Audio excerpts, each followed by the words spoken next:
On the girl's first day of transferring schools, she forcefully kissed the most handsome top idol in the academy. But the girl wasn't satisfied with just that. Whether it was the gentle and scheming bespectacled man, or the adorable crybaby puppy-like boy, or even the cold outside warm inside violet-haired beauty, any guy she set her eyes on had to be bound into her harem. The girl's name was Dorn, originally a shut-in who spent all day playing games in her room. However, when she woke up one morning, she discovered she had switched to a top-tier female protagonist face. After thinking calmly for 2.5 minutes, the girl treated everything as a dream, because at this moment the title above her head told her this was a romance-themed game. Dawn immediately became so happy she danced with joy. After all, in dreams she could do whatever she wanted. Maybe she could casually assemble a harem boy band. The girl walked out of her room with enthusiasm. The door had her name and grade written on it. Now she was called Diana. Just as the girl was thinking about where to start her conquest, a male student passed by in front of her. After their eyes met for a moment, a heart popped up above the boy's head. Before Diana could react, another one appeared above his head.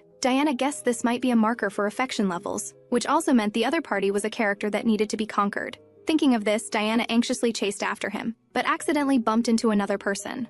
No matter what, she should apologize first. However, when she looked up, she was stunned speechless by the character before her. This kind of beauty was definitely a main character that needed conquering, and she could also see the affection level above his head. The boy on the other side babbled on for quite a while, only to realize that Diana didn't seem to be listening at all, so he simply stood up and extended his hand, gentlemanly pulling Diana up. "Are you hurt anywhere?" Hearing this, Diana instinctively regarded the other party as an easily conquerable character, because in games, this type usually had contrasts. Those who looked like angels often had terrible personalities, while those who looked like delinquents were often very innocent. This guy in front of her appeared to be a gentle type at first glance, but very likely was a villain pretending to have a good personality. After all, characters whose appearance and personality were consistent were few and far between, so Diana quickly pulled her hand back, declining the other party's offer to show her around with the female protagonist's signature innocent smile. Although she seemed a bit clumsy, this personality that didn't like to trouble others would unexpectedly make people feel she had resilience. She looked expectantly at the affection level, but there was no movement at all. Diana felt somewhat irritated for a moment, but thinking it wasn't yet time for formal conquest, she hurriedly excused herself by saying she needed to find her way. However, after Diana left, the hearts above the other party's head began to flutter. Meanwhile, Diana was puzzled about the number of male protagonists, because on the road she had only seen those two characters. From the bulletin board information, she learned that tomorrow was actually the official start of school. The next day after arriving at the classroom, Diana had profound doubts about her own desires. She could actually see everyone's affection levels, not just male classmates, even female classmates, and even dogs and old grandfathers. Diana seriously suspected she had gone crazy from playing otome games, which was why her dream had become so strange. To verify whether the hearts were indeed affection levels, Diana tentatively asked a male classmate in the class for directions to the administrative office using the female protagonist's killer technique. The other party was easily handled, shyly pointing Diana in the right direction. Then she enthusiastically helped female classmates carry textbooks, played with the puppy for quite a while, brought water to chat with the working gardener grandfather. As a result, every character's hearts showed changes. From this, she determined that the hearts were indeed affection levels. But what she wanted was handsome men surrounding her, not a bunch of people queuing up waiting for her favor. So Diana had to change her battle strategy. She would first establish a development plan for herself. After the male protagonists were devoted to her, then select from among them characters who would stay by her side no matter what. In this extremely high-freedom reverse harem game, she wouldn't be satisfied with just choosing one from many male protagonists. When playing games before, she always thought these female protagonists were really inadequate, either extremely insensitive to others' feelings, or unable to express their own thoughts. If pursued by multiple people, they would blame themselves, or due to indecisiveness, they couldn't make choices. Although she knew this was script arrangement, but now in a dream she had no need to worry. She swore she would never let the tragedy of male protagonists competing for the female protagonist happen. Anyway, it was just a game. Why go through great lengths to torment the female protagonist? Wouldn't it be better to give the male and female protagonists more sweet moments? Therefore, her harem goal was to have everyone get along harmoniously together in a perfect ending. During class, Diana noticed one thing completely different from reality. That was that all the characters here were handsome men and beautiful women, whether teachers or classmates. Even inconspicuous supporting characters all had extremely high attractiveness. Thinking that all of these could be conquest targets, Diana couldn't help but show a perverted smile. Realizing her impropriety, she quickly covered her face with her textbook. Although her current appearance was quite acceptable, she wasn't about to engage in that kind of crazy behavior of randomly pulling people into her harem. After class, Diana prepared to scout for new characters in other classes. Unexpectedly, the male student who had talked to her yesterday suddenly ran over, introducing himself as Pan, actively accompanying Diana to familiarize herself with the campus environment. Looking at Pan, who was enthusiastic and chattering beside her, Diana considered whether to make him the first to enter her harem. Just as she was preparing to take initiative, Pan took the first step and cornered Diana against a wall, hungrily confessing his feelings from their first meeting. But his frivolous behavior instantly made Diana's budding good feelings completely disappear. She pretended not to understand the confession and pushed Pan away. "You speak quite interestingly, but unfortunately I'm not the little dear you imagine." Coincidentally, the class bell rang and the two had to return to the classroom. At this time, the blonde who had inadvertently overheard their conversation had his affection for Diana suddenly skyrocket. The next morning, Diana suddenly developed reluctance about being the female protagonist, and all of this was because of yesterday's perverted character. In her view, compared to a pervert like Pan who acted without warning, characters like the scheming blonde were actually easier to conquer, because she didn't know what Pan would do next. The current Pan was simply a walking bomb. Leaving such an unleashed perverted maniac by her side, she didn't know if there would be danger, although putting a leash on him might solve the problem. But as a perfectionist, Diana didn't plan to do so, because apart from being able to see affection levels, she couldn't find any other game-related function buttons, which meant she had no save option and had to strive to achieve a perfect ending in one attempt. Just as Diana came to the classroom full of confidence, Pan again shamelessly invited her to go out together. Although Diana declined using the excuse of needing to study, this guy seemed unable to understand human speech and followed her around from morning to night. Diana wanted nothing more than to punch him in the face. Because of this guy, her conquest plan made no progress whatsoever. At this moment, Diana came to a corner to vent her anger by hitting the wall. Since this was in a dream, it should go according to her wishes. Couldn't characters she disliked be sensible and disappear on their own? Anyway, this dream had lasted quite a long time. Rather than waking up from the dream with nothing to show for it, it would be better to solve Pan first. Suddenly, a hand supported her forehead. "Classmate, doesn't it hurt? If you keep hitting like this, you'll get bruises." Diana turned her head and found it was the scheming man she had seen before. To verify how much the other party had seen, Diana nervously asked when he had arrived and what he wanted. But the blonde just smiled and called out Diana's name. And hearing her own name at that moment, Diana realized that there were actually two hearts above the other party's head, because that crazy perverted little deer man also had two hearts. Diana had to suspect that the blonde in front of her was also a character similar to Pan. Looking at Diana's wary expression, the blonde suddenly understood. He apologetically explained that he knew Diana's current situation and urged her not to look for extreme solutions to the problem. "That day, I accidentally saw you being threatened by Pan.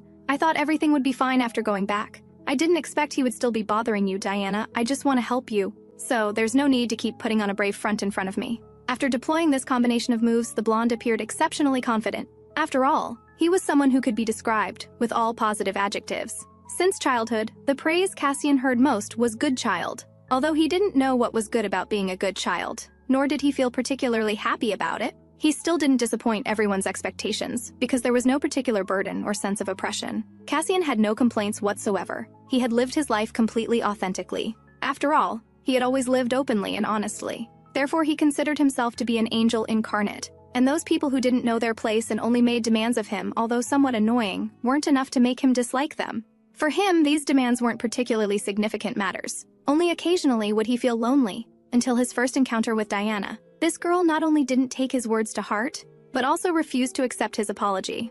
Even when he took the initiative to show goodwill, the other party just casually leave. This unusual behavior made Cassian curious about Diana, and, by chance, he witnessed Pan threatening Diana. Because Pan was a troublesome guy, Cassian had planned to step in and help, like a prince in novels saving her from danger. But from what she said at that time, Cassian felt that Diana might be the same type of person as him, which unknowingly ignited feelings of attraction in him. Afterward, Cassian's interest became observing Diana, discovering that although she was particularly kind to everyone, when alone she seemed like a different person. This way of trying hard to hide her true nature made Cassian find her very cute, and Diana at this time was also somewhat incredulous. She had been cornered by Pan with no way out. Because there was no suitable solution, she only had two options: continue running away or reveal her true nature. At such a critical moment, someone actually extended a helping hand to her. That person not only knew her true nature, but was also willing to accept her unconditionally. However, just as Cassian thought he could become Diana's salvation, Diana suddenly questioned his words. "If it's really as you say, then prove it to me. I'm tired of this anyway."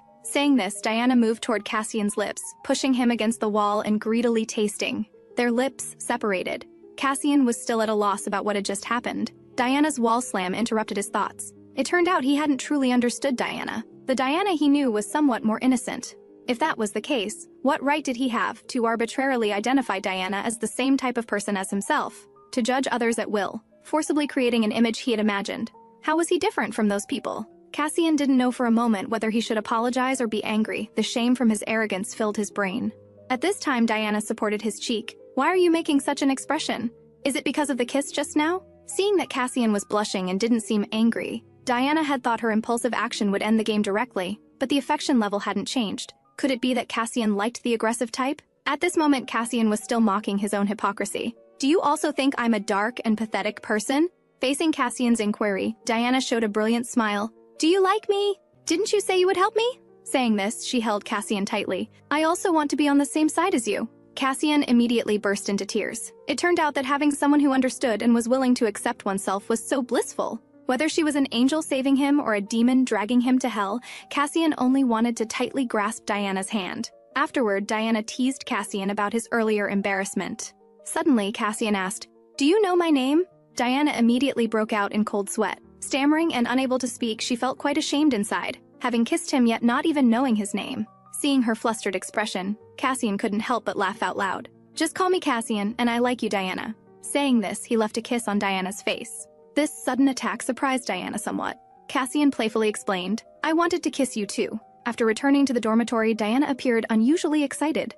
Now it finally felt like playing a romance game. However, she was clear that it wasn't time to relax yet. First, Cassian was different from what she had expected. She had thought the other party would be a scheming and dark character, but actually he was just somewhat childish in personality. Then the second point was that Diana didn't know how long she would stay here. Now she had two paths before her. One was to fully enjoy romance with Cassian. The other was to continue completing the harem ending. So before long, Diana found Cassian, telling him about her dream of opening a harem. Because Cassian was her first lover, respecting her lover's opinion was Diana's way of romance. Moreover, wanting to open a harem required Cassian's consent. After listening, Cassian seriously considered for several minutes, then warned Diana that first pan should be excluded. Diana was also confused. Was this all it took? Cassian excitedly grasped her hand and continued to add, "Of course not.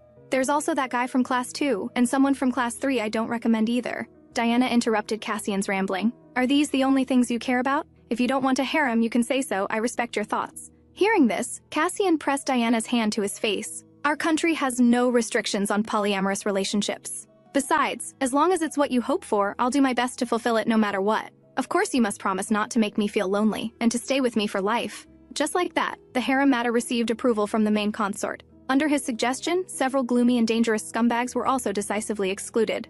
Afterward, voices discussing Diana appeared in the class. Two girls approached her. "Is it true that you and Cassian are dating?" Instantly, Diana became alert. There were always those jealous characters in games. And becoming lovers with Cassian would inevitably lead to encountering these events. After all, everyone in school, regardless of gender or age, was a fan of Cassian. Moreover, these past few days she hadn't hidden their public displays of affection at all. For this, Diana disguised herself as purely innocent. So if anyone targeted her now, they would be labeled as the bad guy. Then she carefully looked at the affection levels above the two people's heads. Now Diana had developed a method for identifying hearts. Just as she thought these two had no interest in her, both of their hearts instantly maxed out. It turned out these two sisters were simply somewhat gossipy about the story between her and Cassian. After realizing her misunderstanding, Diana felt a trace of guilt. During lunch break, Diana planned to scout potential harem candidates. Now in the class, besides Pan, who had 2-star affection, there was another person who caught her attention. From Cassian, she learned the other party was called Caesar. He was also quite a famous figure in school, though perhaps out of jealousy, Caesar particularly disliked Cassian. After school, Diana said goodbye to her new friends. She realized her upcoming conquests would become very difficult, because she was now clearly in a relationship with Cassian. In this situation, only scumbags would approach her. Diana even suspected this was the reason Cassian would obediently agree to the harem. Just as she was feeling vexed, Caesar suddenly approached. "I have something to say to you. Could you spare a little time for me?" Afterward, Diana followed Caesar outside. His affection level was almost equivalent to nothing. Because her date time with Cassian was approaching, Diana had to call out to him, hoping he would speak directly. Unexpectedly, Caesar suddenly warned Diana, "You might have been deceived by Cassian. That guy has always liked to act high and mighty. With his mentality, it's impossible for him to sincerely date you. So stop before you get hurt." Diana was speechless inside. Why did all these scheming characters like to corner people? What he said seemed to be for my sake on the surface, but was actually just venting his dissatisfaction with Cassian. Clearly, Cassian had never revealed himself to outsiders. Therefore, Diana treated all of Caesar's words as his delusions, though on the surface she still acted very obedient. This raised Caesar's favorability rating somewhat. However, Caesar's nagging wasn't finished yet, as he promised that if Diana would leave Cassian's side, he would become her new lover as compensation. Diana was completely stunned by this. She cupped Caesar's face and examined it carefully, as if genuinely considering whether to accept that ridiculous proposal. "So you can replace everything I've done with Cassian?" Caesar was dazed for a moment, guaranteeing that he would put his whole heart into it. "In that case, can I call you by your nickname Bambi from now on?" Caesar's face immediately turned red with embarrassment, asking Diana how she knew that name. Diana frankly explained the reason. "Because Cassian is my boyfriend." It turned out she had learned from Cassian's mouth that he and Caesar were actually childhood friends. But because in elementary school, he had called Caesar's nickname in front of classmates, he had held a grudge for 10 years. At the same time, Diana invited Caesar to become her second boyfriend. These bold words made Caesar momentarily doubt his own ears. Just as he grabbed Diana, wanting to ask what exactly Cassian had told her, Cassian appeared at the right moment and interrupted the two. Seeing who had arrived, Caesar panicked instantly. At this moment, he was holding another man's girlfriend's hand, positioned in a delicate spot, and he had just been trying to steal someone's girlfriend not long ago. Caesar was too guilty to know how to explain. Seeing him breaking out in cold sweat and unable to speak, Diana proactively helped him out of the situation, claiming they had just chatted briefly. Caesar was somewhat moved. Could it be that what this girl had said earlier was all a joke? But then he dismissed this thought. It was also possible she said this to prevent him from being discovered. After all, someone who could lie so calmly must not be a simple character. As she was leaving, Diana turned back and waved. "See you tomorrow, Bambi." Caesar was instantly thunderstruck. Little did he know there was no misunderstanding between the couple ahead. The only one confused by Diana's words was Caesar alone. In this world, people don't directly name newborns. Usually they tell children their real names only after they grow up. Over time, this created a culture where only family members would use real names to address each other. Caesar learned his real name was Bambi when he was 4 years old. This was the name of a fairy tale book he liked to read. Simply because his mother had dreamed of marrying someone named Bambi when she was young, she gave her son the name Bambi, and his father was equally unreliable. Upon hearing his wife say this, he immediately wanted to compete with his son for the name. Caesar vowed at that time that when he grew up, he would definitely change his name. However, now his resolve was beginning to waver slightly. He didn't know why Diana's figure kept appearing in his dreams. The next day, Caesar, who had overslept, hurriedly rushed to the classroom. On the way, he ran into Cassian. The two of them had known each other since childhood. But because Cassian called him Bambi when they first met, Caesar's first impression of him was extremely poor. For this reason, he also wanted to leave Cassian with some bad memories. However, whether in studies, sports, or even socializing, Caesar couldn't surpass Cassian in any area. But the two were friends after all. Even when he lost, Caesar wouldn't feel upset. However, whenever he thought of Cassian calling him Bambi, Caesar would become extremely angry at Cassian again. He ignored Cassian and walked quickly past, his mind recalling Diana saying she wanted to date other men. But Cassian's current expression seemed like he was completely unaware, originally thinking he was the one being pursued. But judging from how he came running over breathlessly last time, Cassian was the one being deceived. An absurd image formed in Caesar's mind. Cassian clinging to Diana's side like a lapdog, ultimately being cruelly abandoned by her. Caesar suddenly felt somewhat sorry for Cassian. Although he excelled at everything, who would have thought his taste in girlfriends was so poor? Out of sympathy, Caesar turned around to remind Cassian, "Perhaps you and that girl aren't as compatible as you think." As he was leaving, Cassian called him back. "It's not that girl, it's Diana. Be careful not to get her name wrong in the future." After returning to the classroom, Caesar was nearly driven to death by Cassian's foolish behavior. He couldn't understand what methods Diana had used to figure out Diana's secret. Caesar decided to use his looks to win her over, believing that with his appearance, he could see through whatever she was plotting. Thus, the playboy Caesar began his seductive charm offensive on Diana. Never underestimating anything was Caesar's principle, so he prepared to investigate Diana first. As everyone knew, most students at this school were specially recruited. Among them were children of the upper class, as well as those with outstanding talents in certain fields. It could be said to be a place where talent met wealth. However, Diana, who had suddenly transferred here, was an exception. Caesar had seen all those privileged children coming and going, but he had never heard of Diana. For this reason, he inquired about other people's impressions of Diana in the class. The result was that most people's understanding of her was limited to being Cassian's girlfriend. Such information was completely useless as reference material. Moreover, saying things like she was kind and had a good personality was all nonsense. Helplessly, he had to resort to Plan B. He would personally tail and track Diana to gather intelligence. Just as he was fantasizing about exposing Diana's facade, she had already discovered him. Diana walked straight over. "It seems like you've been following me since earlier. Is there something you want to say to me, Bambi?" Upon hearing this, Caesar's face immediately turned red with embarrassment, and to properly handle the current situation, his mind flashed through all the books he had ever read. All that knowledge accumulated to defeat Cassian finally came in handy. He knelt on one knee. "The reason I'm doing this is because I want to win your heart, miss." As soon as the words left his mouth, an unprecedented sense of humiliation spread throughout Caesar's body, and he quickly explained that what he had just said was all a joke. But after seeing Diana's smile, he heard his own violently beating heart with incomparable clarity. Even by evening, he still hadn't recovered. Caesar couldn't understand how there could be a girl who would deliberately tease him using the name Bambi. It was impossible for anyone in this world not to know what calling someone by their real name meant. Generally, only close friends or family members would use real names to address each other. Could it be that Diana knew this and was deliberately doing it? Was her purpose to attract him?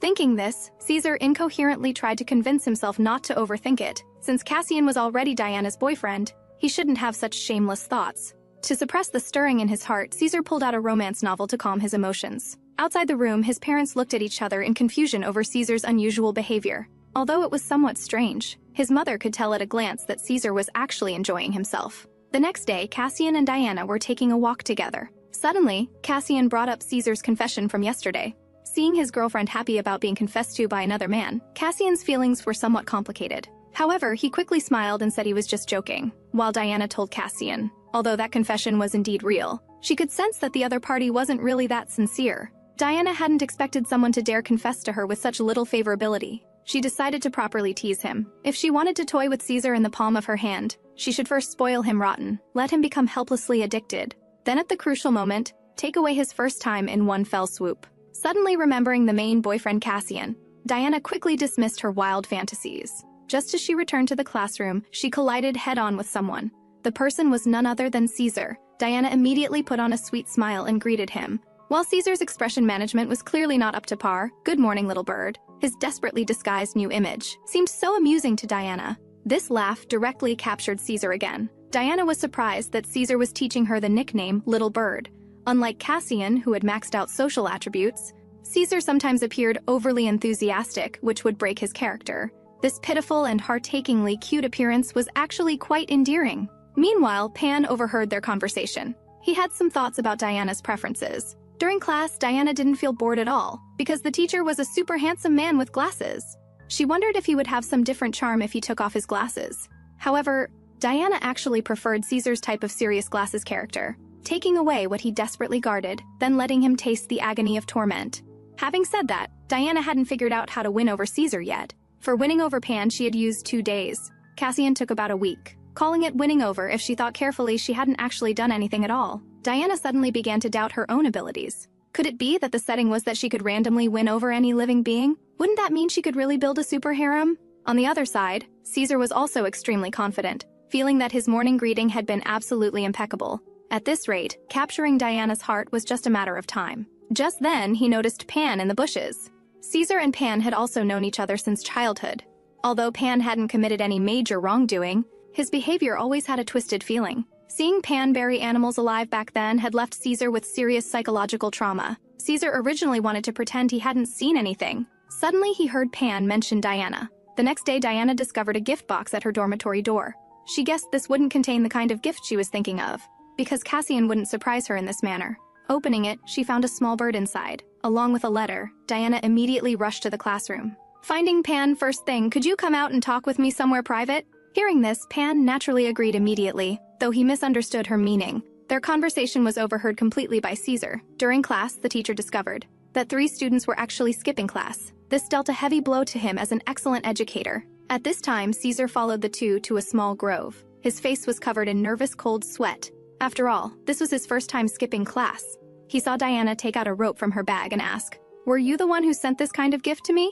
Although Caesar had also mentioned little birds, someone like him would never do such a thing, even if he really did it. He definitely wouldn't tie a rope to the bird. In gaming terms, Caesar was the shy tsundere type, while Pan was dark and dangerous. At this moment, Pan completely missed the meaning in Diana's words, excitedly grabbing Diana's hands. "I knew that even without writing a name or anything, you would definitely realize it was me. We really are destined for each other. But where is that bird now? I clearly tied a rope to prevent it from escaping. Could it have been suffocated to death from being put in the box?" Diana interrupted Pan's words, explaining that she had released the bird.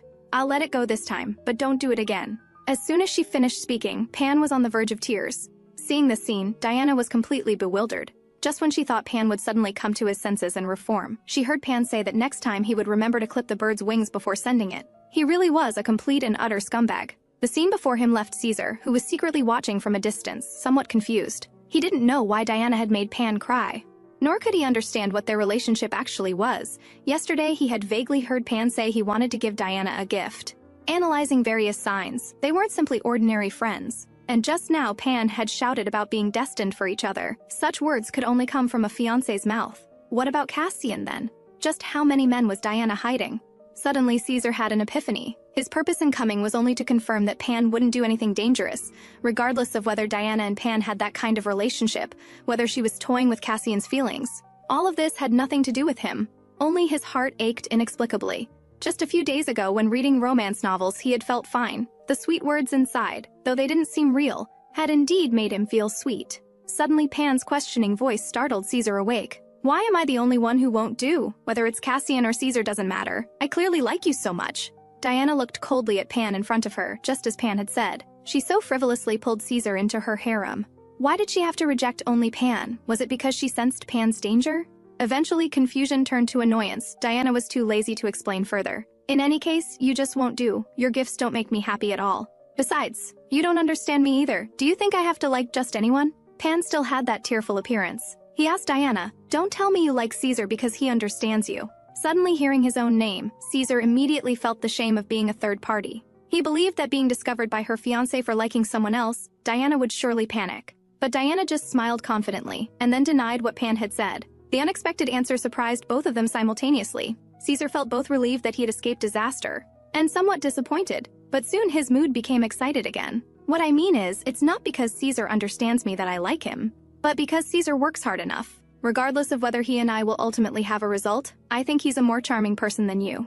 Pan clenched his fists unwillingly. Then what should I do? Diana was simply speechless. You're not a child anymore. Figure it out yourself. But she underestimated Pan's persistence. After being clearly rejected, his desire for Diana actually forced him to take desperate risks, facing the danger right before her. Diana made no move whatsoever. Caesar immediately panicked, thinking Diana was paralyzed with fear. At the critical moment, Pan was stopped by a purple-haired handsome man. Instantly, everyone's attention gathered on him. Gorgeous long hair paired with violet gem-like pupils. Although she had never seen this person before, Diana somehow felt strangely familiar. Seeing his prize fly away, Pan was furious, ordering the other to get lost immediately. Before Pan could continue his threats, Purple Hair lifted him up with one hand, then took out a medicine bottle and forced it down his throat. After Pan weakly fainted, Purple Hair turned to ask if this person was a stalker, meaning to say that everything he did was good deeds, but such a dangerous character who would drug people without a word. Diana really didn't want to get close. Just as she was about to take the opportunity to slip away, the other called out to her, "Why did you spare this guy?" It turned out Diana's lack of reaction was because she was hesitating whether to beat Pan up, but having her thoughts exposed so publicly, she didn't know how to explain. Just as she was at a loss, Purple Hair suddenly leaned close and pointed into the distance. "Is that friend over there also a stalker?" Caesar immediately protested. "Then what are you doing lurking there sneakily? If you don't speak up, it means you're guilty." The upright gentleman Caesar couldn't stand such false accusations, stating that his feelings for Diana were purely innocent. At this moment, Diana's earlier praise flooded into his mind. The girl before him suddenly seemed to have a romantic filter applied, making Caesar's cheeks flush red and rendering him speechless. He explained that he was only worried about Diana skipping class, so he followed. Diana guessed that Caesar must have overheard their conversation, because his favorability had unknowingly reached 2 hearts. Caesar gently tugged at Diana's sleeve, shyly reminding her, "I hope you won't skip class again next time." This tsundere shy appearance immediately struck Diana's heart. Seeing the atmosphere gradually becoming intimate, Diana was preparing to capture Caesar in one fell swoop. Unexpectedly, Purple Hair suddenly spoke up. "Why aren't you going back yet? If you want to attend the next class, you need to leave now." He even gave them a push. As she was leaving, Diana wanted to leave a good impression on Purple Hair. Turning around, she saw Pan collapsed on the ground. Remembering there was still this troublesome character, Purple Hair thought Diana was concerned, explaining that what he had fed him wasn't actually poison, just because it tasted so terrible that it would cause someone to faint, then promised he would be responsible for taking Pan to the infirmary. After Diana and Caesar left, Purple Hair immediately called someone to explain the situation, including the detail that Diana wasn't afraid when facing danger. After returning to the classroom, Diana was completely puzzled. She had thought she and Caesar had confirmed each other's feelings, that her harem journey had finally taken its first step. But Caesar had no reaction afterward. The pink romantic atmosphere on the way back had been so obvious. Yet at the classroom door it suddenly became cold and distant. At first Diana thought Caesar was just shy, but every time she wanted to find him, Caesar would disappear without a trace early on. So Diana told the main boyfriend Cassian about the situation. She believed Caesar's avoidance wasn't playing hard to get. Perhaps she could stop worrying so much and let feelings develop naturally. But she was afraid Caesar would gradually forget why he was avoiding her. And since then, Pan hadn't come to class either. She couldn't guarantee Caesar had no connection to this matter, although she believed Caesar wasn't that type of character. But because there was no save option, she momentarily lacked confidence in whether she could win over Caesar. Suddenly, Diana snapped awake, asking Cassian whether she had shown a pitiful expression. At this moment, with her broken expression, she looked like a hunter who had failed in the hunt, and Cassian understood Diana's concerns, gently curving his lips. I know choosing someone else based on feeling alone is dangerous. Having such thoughts is only natural. But you don't need to worry at all. Caesar is exactly the kind of person you imagine and won't change. And you don't need to take feelings of loss like just now to heart. To me, Diana is perfect at any time. Moreover, the anxieties you just mentioned are just like when I first started dating you. Diana immediately felt guilty, not expecting that even as an old married couple, Cassian still lacked security. Cassian frankly admitted that he felt his relationship with Diana was entirely due to luck. Diana thought Cassian was confessing these things just to comfort her. But Cassian was telling the truth. If Diana hadn't made every right choice back then, the person facing her now wouldn't be him. Every time he thought this way, Cassian would feel heartache. He wanted to become the most special person by Diana's side, no matter who else might appear behind her in the future. So Cassian suggested going on a date with Diana tomorrow, and said it would be fine to invite Caesar along too, because he believed he would never lose to him. Little did Caesar know that his sweet moments had only just begun, when a pink-haired girl wanted to replace him and become one of Diana's harem members. Not long ago, Diana had changed clothes and arrived at the meeting place, only to find Cassian had apparently found a good spot early and waited for quite some time. Diana apologized for being late, as she had been living a monotonous routine these past few days, making her completely unfamiliar with the environment outside school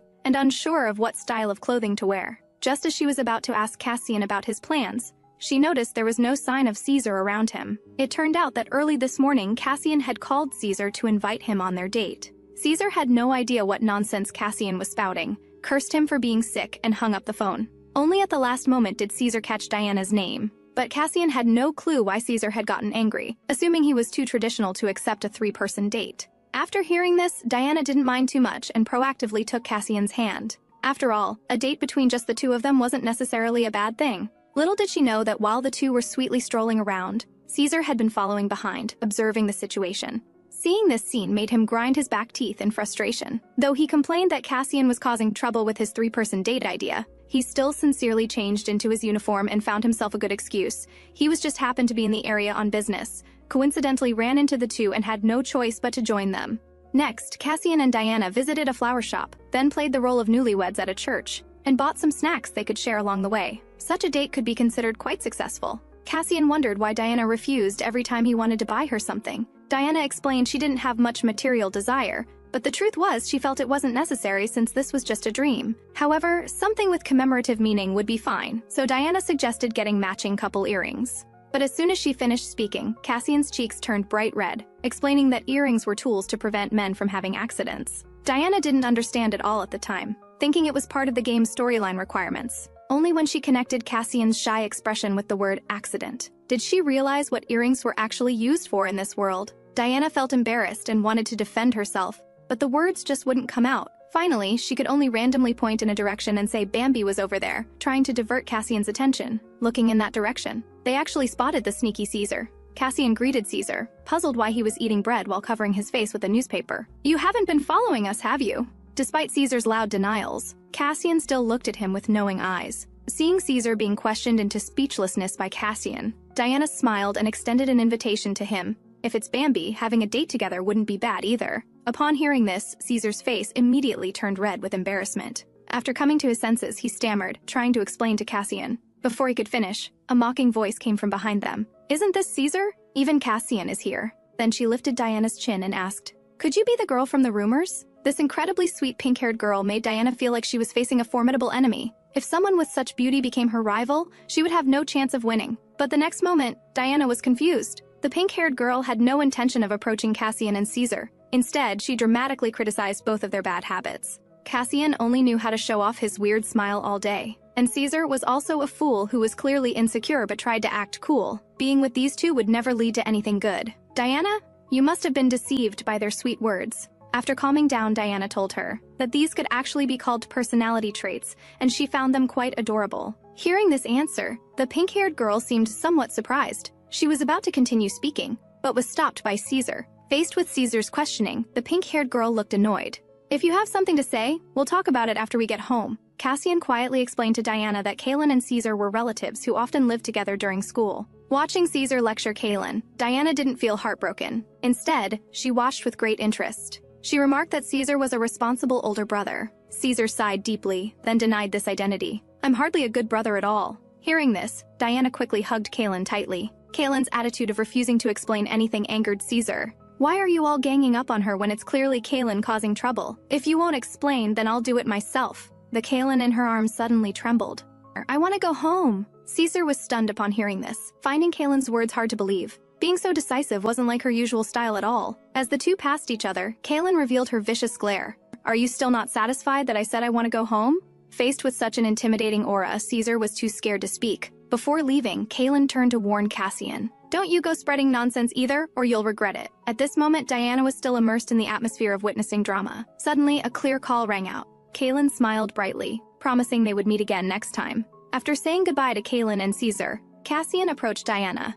If you're curious, I'm willing to tell you everything. The two faces drew closer and closer. But thinking of Kalan's final warning, Diana still suppressed her curiosity. Because compared to Kalan's identity, she cared more about the sweetness right before her. After returning home, Caesar immediately questioned what Kalan was trying to do. But facing the furious Caesar, Kalan appeared completely mocking. I recently heard rumors about you confessing to Cassian's lover. I thought you did all that useless work just to beat your opponent, but look at you now. You seem quite sincere about Diana. You dressed yourself up so handsomely, not only allowing her to call you by your real name, but even willing to be her concubine. Caesar impatiently interrupted Kalan's mockery, explaining he just wanted to have a normal relationship. So you mean there's nothing between you and Diana? In that case, I'll work hard too. Hearing this, Caesar was immediately stunned. What did you just say? Nothing much, just that after seeing Diana in person, I found her quite adorable. Not only is she easy to communicate with, but she also has the magic that even made Cassian fall for her. So I was also deeply attracted to her. Kalan was quite satisfied with Caesar's shocked, speechless expression. Although she said this mainly to tease Caesar, Diana's image had indeed left a deep impression in Kalan's heart. Meanwhile, back in the dormitory, Diana still hadn't recovered from the date. This date had been very enjoyable, and Cassian's final kiss left her unable to calm down. Thinking about it again, Diana's face instantly turned red and her heart raced. This experience was just like real romance. Although there was no paid content after the kiss, otome games where the female protagonist wouldn't encounter danger were quite rare. Developing romance in an abnormal environment was rather melodramatic. Fortunately, this game didn't have those life-or-death dramatic events. The only serious one was Pan. But what Diana didn't expect was that as the female protagonist, she would soon witness a bloody and brutal scene firsthand. This day, Kalan came to school excitedly to find Diana. It turned out she had temporarily taken a leave of absence for a performance some time ago, and starting today, she would transfer to Cassian's class to continue her studies. Hearing this, Diana immediately sounded the alarm, suspecting that the relationship between Caesar and Kalan wasn't as simple as she had imagined. However, their subsequent interactions gradually dispelled Diana's doubts. Kalan would come to play with her every day, and their relationship grew increasingly close. When Kalan's affection level was about to reach 2 stars, Caesar suddenly issued a warning to Diana, reminding her that Pan's incident had only recently passed. Diana didn't take it seriously, feeling that Kalan was completely different from Pan. Unexpectedly, Caesar immediately became agitated. You don't understand Kalan at all. Getting so close to her, what's the difference between that and 2 timing? Diana was speechless. After all, Caesar had also tried to steal someone's partner before. However, she explained to Caesar that she and Kalan hadn't gotten that close yet. The next moment, Caesar suddenly choked up. I've been waiting for you and Cassian to break up. Well, you don't have to wait. Caesar misunderstood Diana's meaning. How can you say such things? I can't control my feelings. Diana cupped Caesar's face.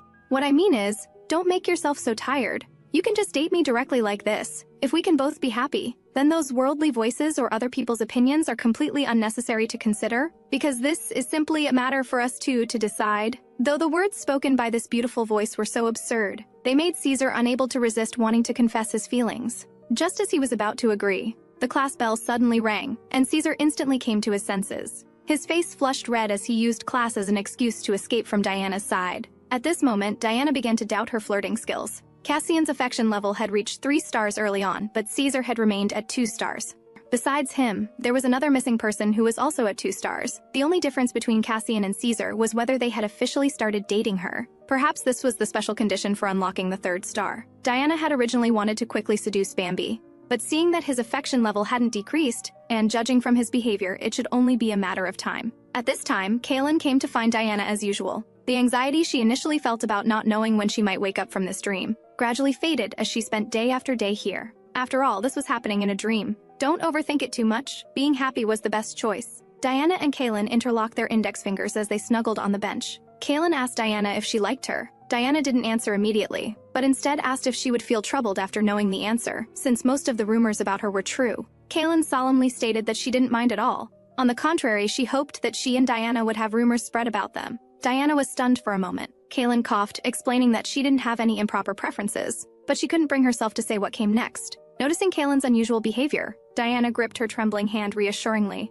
If you don't want to say it, you don't have to. Even though we haven't known each other for long, I know you're someone I like. If you're ready in the future, you can tell me anytime. Although Kalan might be a dangerous person, Diana still followed her heart and made her choice. After all, Cassian hadn't shown any hostility toward Kalan at the time. Hearing Diana say these words, Kalan's affection level began to rise bit by bit again. She unconsciously moved slowly closer to Diana's lips. Diana's gaze locked onto Kalan's affection level. After the hearts grew to 2, they stopped moving. She guessed this was because their feelings weren't deep enough yet. Though disappointed, she could only think of other methods. At this moment, Kalan suddenly brought up her secret on her own initiative, because she wanted to respond to Diana's feelings. Just as Kalan was about to speak, a man's arrival interrupted their conversation. Isn't this Kalan? You're still the same as before. The next moment, a murderous intent appeared on Kalan's face. Diana, on the other hand, was completely clueless. Kalan stood up, saying she needed to chat with an acquaintance elsewhere. Could you wait here for a moment? After speaking, Kalan and the man left, leaving Diana alone and confused. Kalan impatiently questioned why the man had come here. Don't you know about my enrollment? The man laughed it off. Can I come see my sister? Kalan immediately realized this man had snuck into the school from outside.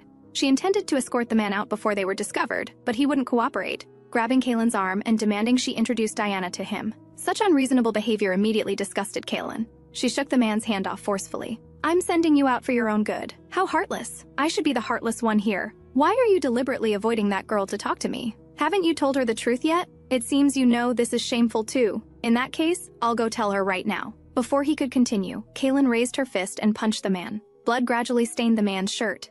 At this moment, a puzzled voice forced Kalan to stop her fist. She saw Diana in the distance, looking at her with horror. Instantly, a roaring sound filled Kalan's mind. She tried to explain to Diana incoherently, but didn't know where to start. At this moment, Diana was also very dissatisfied with the man. He had completely ruined her perfect strategy. So she suggested they might as well bury this person here. Although becoming accomplices with Diana was exciting, Kalan still rejected this plan. Meanwhile, the man staggered up from the ground, then suddenly lunged at Kalan's head. In that instant, Diana was shocked by the scene before her. The sweet pink-haired girl from before was gone, replaced by a youth with light purple hair. From childhood, Kalan had been particularly interested in bows and dolls. He swore he would live this way forever. Those who denied him were worthless to him. His only family was his mother. Although Kalan's father had died early, Kalan's childhood didn't feel lonely at all. Instead, he lived happily, because his mother supported his decisions no matter what, even actively buying him those gifts. Despite the occasional strange voices from people around them, under his mother's love, he felt very secure.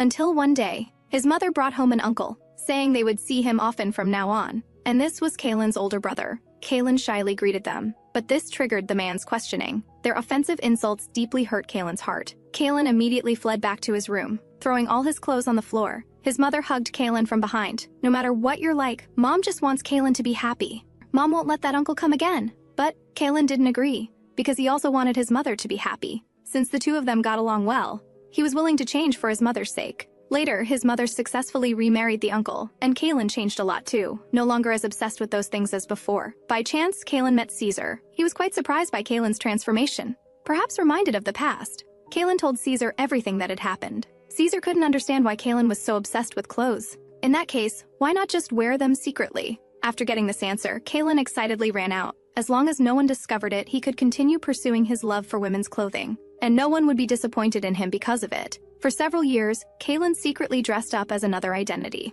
Although the long-term hiding made him feel oppressed, He could sacrifice anything for his hobby. He had always believed this firmly, until the day his brother barged into his room and exposed his secret. His brother completely disregarded Kalan's feelings, shamelessly mocking him with Kalan's belongings.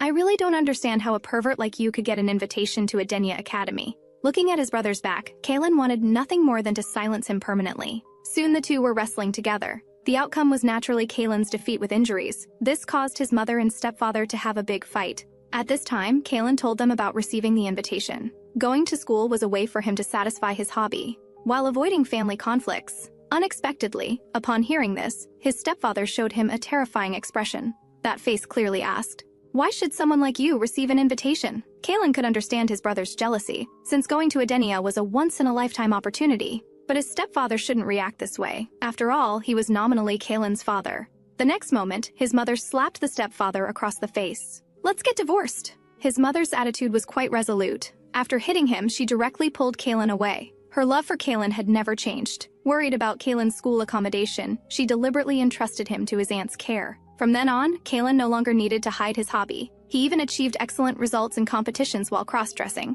But his brother's reappearance shattered his peace again. His mouth was as sharp as ever, trampling Kalan's dignity underfoot without any respect. Actually, Kalan had long planned to tell Diana everything, because Diana had said that differences between people were called personality traits. Perhaps this was why Cassian was so devoted to her. Kalan hoped Diana could also accept him as he was, but he was also afraid she would show a surprised expression after learning the truth. So when Diana reached out to him, Kalan instinctively made a blocking gesture. If he could do it over, he hoped he could have appeared before Diana as a boy. At that moment, Kalan knew his love had shattered, because he feared Diana would also look at him with those eyes. Kalan despairingly shed tears, and even faced his brother's humiliation without the will to resist. Suddenly, a clear sound rang out. Diana was grabbing his brother by the collar and cursing loudly. "You bastard really annoy me. You've been running your mouth since earlier." Kalan was instantly stunned. At this moment, Diana noticed Kalan's gaze, threw the brother to the ground, then excitedly cupped Kalan's crying face. "Are you hurt?" "Does it hurt?" Hearing this, Kalan burst into tears. He hadn't expected that even knowing the truth, Diana wouldn't despise him at all. She even felt that whether male or female, people should wear whatever they wanted. Even when asked what she would do if people around her called her a pervert for dating him, Diana simply said that liking someone didn't need so many reasons. "No matter how many flaws you list about yourself, it's useless, because I already like you." Kalan's eyes grew teary. Diana's words not only affirmed who he was now, but also touched upon Kalan's childhood. So when Diana asked if he wanted to join her, Kalan readily agreed. "Please take care of me as your lover from now on." Excitedly, Kalan pulled Diana into his embrace. "I really, really like you, Diana." Seeing the 3 hearts above Kalan's head, Diana breathed a sigh of relief. Actually, she had been taking a chance too. Originally just bored and wanting to see what was happening, she unexpectedly witnessed Kalan's violent scene. Though she was glad she made the normal choice at the crossroads, she truly hadn't expected Kalan to actually be a boy. Just as Diana was fantasizing about how many more such plot twist characters she might encounter, Kalan suddenly suggested reporting to the teacher. Diana was immediately startled. Shouldn't she be telling Cassian about this instead? Understanding her confusion, Kalan became shy. He also wanted to notify Cassian quickly, but right now he was talking about the person on the ground. "This guy is named Simo. He used to be my brother, but now we have no relationship. If he tries to meet you in the future, please avoid him unconditionally." Only then did Diana remember she had hit Simo. But Kalan said it wasn't for that reason, but because he might try to seduce her instead. Since Simo was actually a pervert who enjoyed being beaten, if she angrily hit him, it would actually make him happy. Perhaps this was related to how adults never disciplined him before, leading to this rebellious psychology as an adult. Diana became very interested after hearing this, but Kalan certainly wouldn't allow such a thing to happen. Just as the two were about to continue teaching Simo a lesson, the purple-haired person from before appeared to stop them. Compared to Diana's nervousness, Kalan appeared completely indifferent, even carelessly criticizing the other party. How is the school's administrator only arriving now? If you hadn't let outsiders enter so casually from the beginning, today's incident wouldn't have happened, right? This school's way of handling problems is really sloppy compared to its reputation. Also, could you please not group my lover with this pervert? Seeing the purple-haired person's puzzled gaze, Diana felt somewhat guilty. Suddenly, the purple-haired person's expression darkened. "From now on, I'll handle the outsiders. You can go make the report alone." Though dissatisfied, Kalan could only agree. Before leaving, Kalan hugged Diana tightly, telling her not to worry about tomorrow. At this time, the purple-haired person gave Simo medicine just like last time. Diana couldn't help but wonder what would happen tomorrow. It sounded like common knowledge. Normally, she might ask Cassian, but she didn't want to expose the fact that she was a player. Suddenly Diana realized there was someone right in front of her who could answer her questions. Meanwhile, the purple-haired person was forcing medicine down Simo's throat, feeling the burning gaze from behind. The purple-haired person asked, "Why haven't you returned to the dormitory yet? Are you worried about this outsider?" Just as the purple-haired person was about to leave, Diana called out to him, "You helped me last time too, right? I wanted to thank you but didn't know how to convey it to you. Since I'm new to this school, could I treat you to cookies or tea?" After hearing this, the purple-haired person actually seemed somewhat shy. "I have lots of cookies and tea in my office. If you'd eat with me, that would be thanks enough." For a moment, Diana felt like she was being courted instead. Regardless, she agreed first. Though following a stranger might be dangerous, she didn't want to miss this opportunity. Besides, this was just a game. After arriving at the office, the purple-haired person politely offered a large plate of cookies. However, feeling that just eating was somewhat boring, he suggested Diana chat about things related to this place. Though Diana still smiled, she became alert inside. If she answered poorly, she might be arrested on the spot. Diana then talked about her recent dates, believing that using familiar topics should perfectly fool him. After finishing, she looked expectantly at the administrator. Whether it was Cassian or Kalan, neither was the same type of person. So the purple-haired person guessed that Diana also intended to pursue him. The two chatted with hidden agendas for quite a while. After returning to the dormitory, Diana immediately found the academy invitation. Combined with the purple-haired person's words, Diana realized what role administrators played in this place, and the specific structure of the entire country. Since the purple-haired person said he'd come next time, he should be a target she could get closer to. But she also had doubts. Was this invitation really as important as he claimed? This day, Caesar was packing his school supplies, student ID and study materials, everything complete. He should be able to arrive at the classroom 30 minutes early today. Suddenly, he heard Kalan leaving. Caesar incredulously chased after him. Normally this guy being on time was already good enough. Kalan turned around dissatisfied, asking what Caesar wanted. Seeing Kalan's skirt, Caesar was so shocked his eyes nearly shattered. "Why are you dressed like that ghost? You look so weird now, you were better before." Kalan said he would never dress like that again. Faced with Caesar's confusion, Kalan explained he was no longer afraid of other people's stares. He didn't actually want to become a girl. Caesar indeed noticed that Kalan looked very relaxed now. Perhaps he had been narrow-minded before? He should be more supportive of Kalan's decisions in the future. At this time, Kalan hesitantly revealed another reason. He and Diana had been dating since yesterday. Diana said she would accept him no matter what he looked like. Hearing this, Caesar's brain went into chaos. Later, Caesar dragged Kalan to find Cassian. Cassian wasn't surprised by their arrival at all. Learning that Cassian had known about this all along, Caesar trembled with rage. "Why would Kalan be dating Diana? If you and Diana broke up, shouldn't it be my turn to date her now?" Both Kalan and Cassian were stunned by this statement, looking at Caesar's expression that was about to cry from grievance. Kalan seriously suspected this person had gone crazy. What exactly had Diana done to Caesar to make him like this? But thinking about it carefully, maybe Diana would find Caesar annoying because of this, and he'd have one less rival. Just as Kalan was secretly pleased, Cassian advised Caesar to watch his attitude. "Diana is free to date anyone she wants, and Diana and I haven't broken up either, so please don't spread rumors." Noticing Cassian's knowing smile, Kalan instantly sobered up. This kind of thinking about eliminating rivals would interfere with Diana. Diana was popular everywhere, which was undoubtedly true. Seeing that Cassian was about to say something about himself, Kalan competitively interrupted him. He would explain his own matters himself. In that instant, Cassian felt that Kalan wasn't a bad choice. Little did the three know that during their argument, Diana had been hiding nearby observing. She just couldn't understand what these people were doing. Since Diana had once said her dream was to raise 100 little dogs, Cassian would carefully observe each member of Diana's harem. Although Kalan's hobby was surprising, he had good judgment and knew how to hide his desires. Most importantly, he didn't seem to have any impure intentions. Even if unexpected situations arose, he would surely help Diana with all his might. What he needed to do now was determine whether these newly joined dogs were beneficial to Diana. If Diana insisted on adding harmful targets, he would definitely find ways to make them beneficial. The only regret was that Diana didn't seem to rely on him much. Suddenly, a voice came from behind Cassian. "Naturally treating others like dogs, are you any different from a dog yourself?" Cassian spun around sharply, but found no one behind him. He wanted to refute that person's words. If Diana could always gaze at him with those emerald eyes, always love him as before, then whether he was a dog or anything else, he didn't care. Last night, Diana learned from the invitation about why she transferred to this school. She had actually been admitted exceptionally due to her athletic abilities. Diana didn't intend to just ignore this. First, she was the female protagonist, and second, this information might contain secrets about the original body. Moreover, if she wasn't careful, she might be expelled from the academy. For the sake of her harem dreams, Diana stayed up all night trying various sports but found no clues whatsoever. So early the next morning, she planned to ask the administrator about the situation. Unexpectedly, she discovered the administrator's blood-red pupils. Just as Diana wondered why the administrator would cry, her gaze moved to the administrator's attractive body. For a moment, Diana regretted not pursuing such a catch earlier. It was also at this moment that she heard Kalan and Caesar's commotion from the other side. Just as she made eye contact with Kalan, Diana suddenly felt dizzy and fainted. Feeling a wet sensation, she jolted awake. Kalan was tearfully staring at her. The wetness was from Kalan's tears. After asking around, she learned this was the infirmary, and currently Diana was the only patient. Having slept for so long, Diana felt somewhat thirsty. A cup of tea was timely offered to her. Looking up, she saw it was Cassian, who had anticipated Diana would want water and prepared tea in advance. Diana couldn't believe Cassian would be here.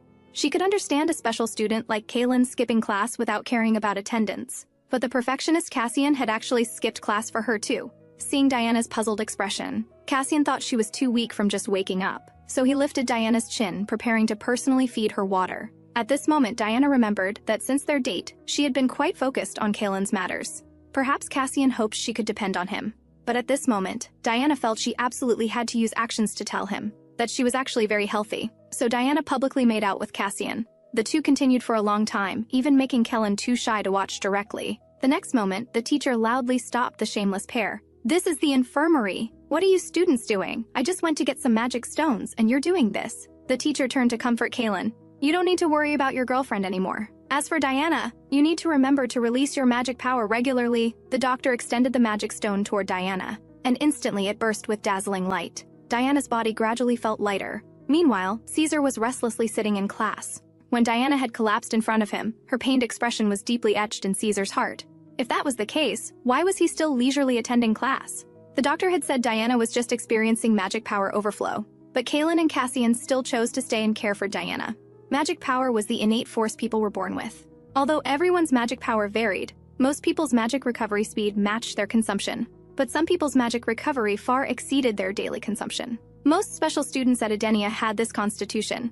Magic overflow was indeed somewhat dangerous for children, but as they grew up, magic power became safer. So for someone like Diana, who had been using magic for over 10 years, there was almost no possibility of injury. Didn't Cassian and Kalan know such a simple truth? Though he said this, Caesar was actually trembling with nervousness all over. At this time, the doctor was also educating Diana about the importance of magic release. Even adults could die from magic overflow, not to mention judging from these full magic stones. Diana seemed to have not released magic for half a year. If it had been another 4 years later, there might have been life-threatening danger. Kalan thought the doctor was talking nonsense. How could anyone go 4 years without releasing magic? But Diana was genuinely frightened. She had only been in this world for 2 months total. One possibility was that she had accumulated others' half-year worth of magic in just 2 months. Another was that before she crossed over, the original body had already not used magic for a long time. But since she was the protagonist, maybe she actually had some special identity. Regardless, she needed to find a solution first. Currently, Diana only knew ways to consume magic daily, which were just drops in the bucket for her.